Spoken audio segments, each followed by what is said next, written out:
for most football fans out there, I think a lot of people understand that when you watch the Dallas Cowboys, the main position you're going to be watching for and paying attention to will be the starting quarterback. I mean, just because of the names that are synonymous with that position. You have Roger Staubach, of course, the great quarterback in the 1970s.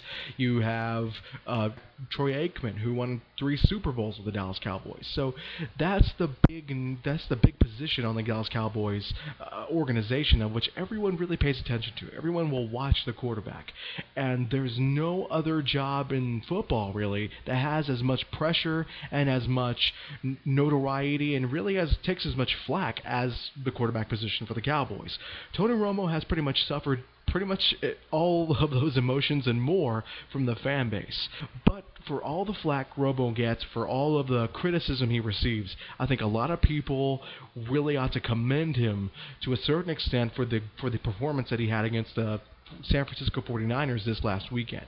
The fact that Tony Romo got hurt early in the first quarter. In fact, on the third play of the ball game, he took a really severe hit that not only just broke a couple of ribs, it punctured a lung. It punctured his lung, and he still managed to get back out in the field and not only just played the game, but he played well. He went 20 for 33, passed for 345 yards, 2 touchdowns, did not throw an interception in the ball game, and he helped the Cowboys get the big key play in overtime, a 77-yard reception to Jesse Holley, of which allowed the Cowboys to set up the Cowboys to win that game in overtime against the Niners.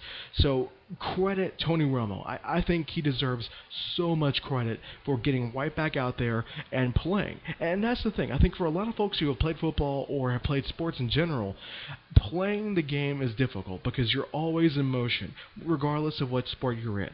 And when you're sick or you're injured, that makes that task about 10 times harder. And for those who, and really, you just have to imagine a punctured lung, the fact that you can't breathe fully, you can't breathe correctly, and every breath you take is going to hurt, and you still put up those kind of numbers. It speaks volumes to how well Tony Romo played and how gutsy of a player he really is. Now, I think on the other side of that argument, I think it may have been a little silly. Because, and the reason why, I think, yes, he played well, but it's a very fine line when it comes to playing injured in any sport. It's a very fine line between playing smart and being a brave hero, and on the other side of that line, being stupid and getting yourself more hurt. And right now, and during that game, and currently right now in the week preceding the Monday night game against the Washington Redskins, Tony Romo is kind of skirting that line because, yes, I understand. I think a lot of fans enjoy the fact that he's being brave. He's playing at a higher level because he's hurt, and we commend that.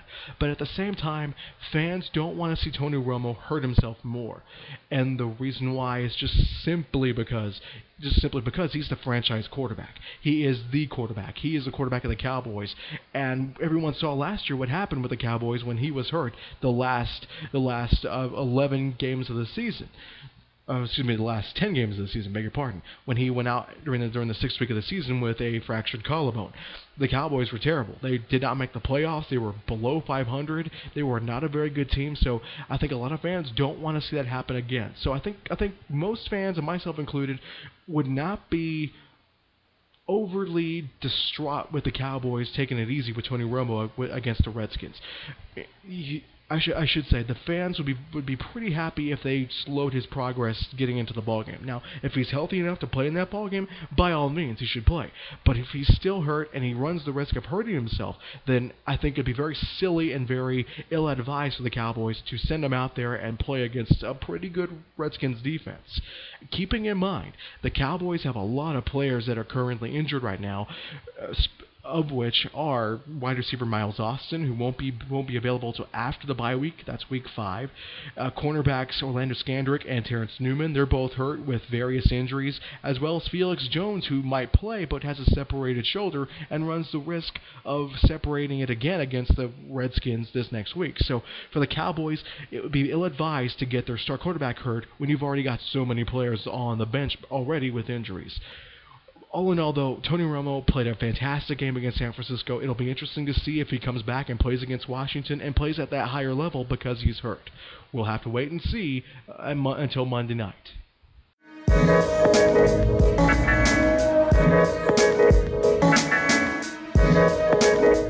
Well, it's very interesting to hear from Texas whenever a player gets hurt, and it's very, very sobering and very, very sad. And with the injury that happened to Garrett Gilbert, it's no exception. This was a very tough injury for him. The fact that he suffered it in the first ball game of the year kind of makes it a little bit worse, because I think a lot of fans can kind of look back at the BYU performance that Garrett Gilbert had and maybe say, well, you know what, it might have been the injury that caused him to make those passes.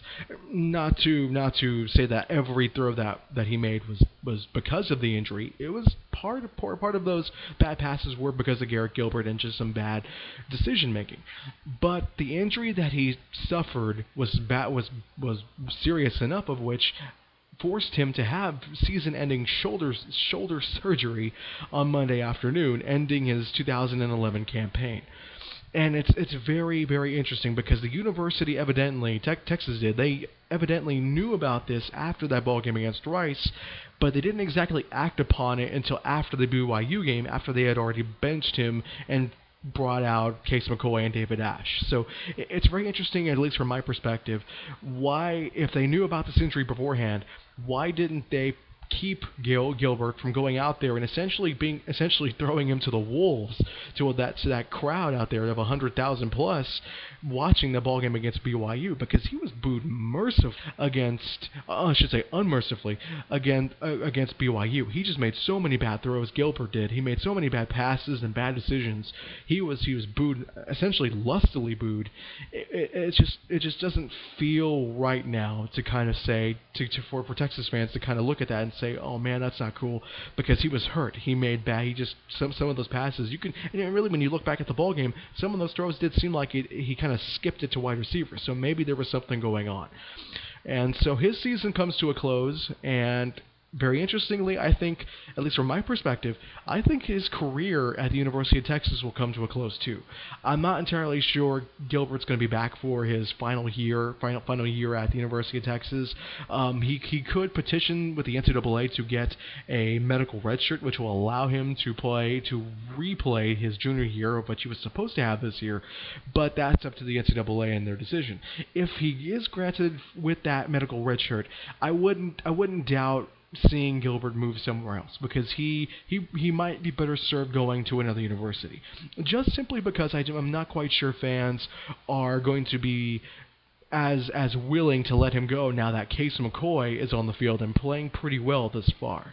I'm not sure fans are going to be inclined to give Garrett Gilbert another chance, essentially his third chance to get better his senior year. So I wouldn't be surprised if he moved on to either another Division I school, which he might sit out a year and then play in the 2013 season, his senior year, or go to a go to an FCS or Division I AA school or Division II, or even a junior college for that matter, and play immediately, just so he can get himself back in the swing of things after he rehabs. Now, according to Garrett Gilbert, this is according to the Austin American-Statesman, Garrett Gilbert didn't exactly say he was going to transfer. This is all based on my personal opinion, but in a statement that he released to the Austin American-Statesman and other media outlets, Gilbert said, I quote, "I'm disappointed that I won't be able to play the rest of this year, but I'll be out there helping the co-offensive coordinators and the quarterbacks coach, Brian Harsin, and the quarterbacks as much as I can."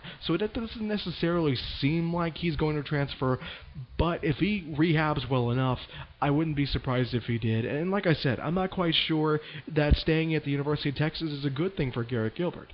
The fan base is not too thrilled about having him, especially with Case McCoy on the field already for the University of Texas. So we'll have to wait and see what Garrett Gilbert does. Obviously, this will be something of which will happen later on, probably towards January, February.